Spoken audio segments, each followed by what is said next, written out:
పుష్కరాలతో కృష్ణానది పరివాహక ప్రాంతానికి కొత్త కళ వచ్చింది.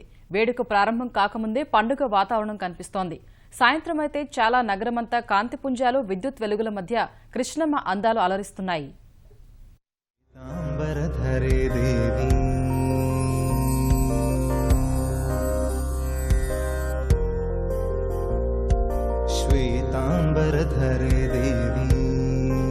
కృష్ణానది తెలుగువారికి జీవనాడి.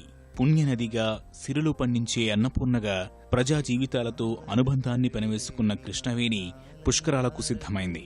పుష్కర స్నానమాచరించేందుకు వచ్చే భక్తులకు నాణ్యమైన సేవలందించేందుకు ప్రభుత్వ యంత్రాంగం విస్తృత ఏర్పాట్లు చేసింది.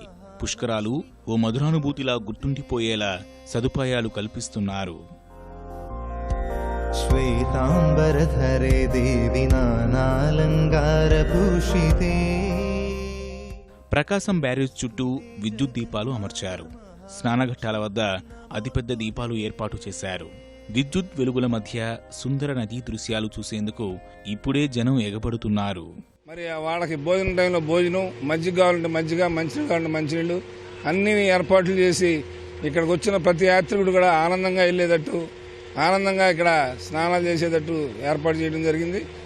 మేము ఇటు పొలిటీషియన్స్, ప్రజాప్రతినిధులు అందరూ కూడా చంద్రబాబు నాయుడు గారి నాయకత్వంలో ఆయన ఎలా నడిపితే అలా నడిచి దీన్ని భారతదేశంలో ఒక గొప్ప పుష్కరంగా, విజయవాడలో జరిగిన పుష్కరాన్ని చాలా గొప్ప పుష్కరంగా పేరు వచ్చేటట్టు, స్నానం చేసి పంపేటట్టు ఏర్పాటు చేశారు. రేపు 12 రోజులు ఇక్కడికి వచ్చే భక్తులకి ఎటువంటి అసౌకర్యం కలగకుండా ఉండేందుకు ట్రాన్స్పోర్ట్ వాళ్ళు కానీ, హెల్త్ వాళ్ళు కానీ, మున్సిపల్ వాళ్ళకి శానిటేషన్ కానీ అన్ని ఏర్పాట్లు చేశారు. అంటే ఇక్కడ 6 ఘాట్లకు కానీ, అక్కడ గుంటూరులో 2 ఘాట్లకు కానీ, 8 ఘాట్లకి రీజనల్ డైరెక్టర్ ఆ లెవెల్ ఉండే వాళ్ళని 8 మందిని పోస్ట్ చేశారు.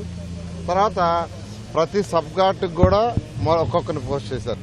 అంటే సుమారుగా 135 మీటర్ల యావరేజ్ని ఒక ఘాట్ చేశారు. ఇది శానిటేషన్ని పర్ఫెక్ట్గా మెయింటైన్ చేయగల దాంతో ప్రతి 135 మీటర్లకి ఒకటిగా చేశారు.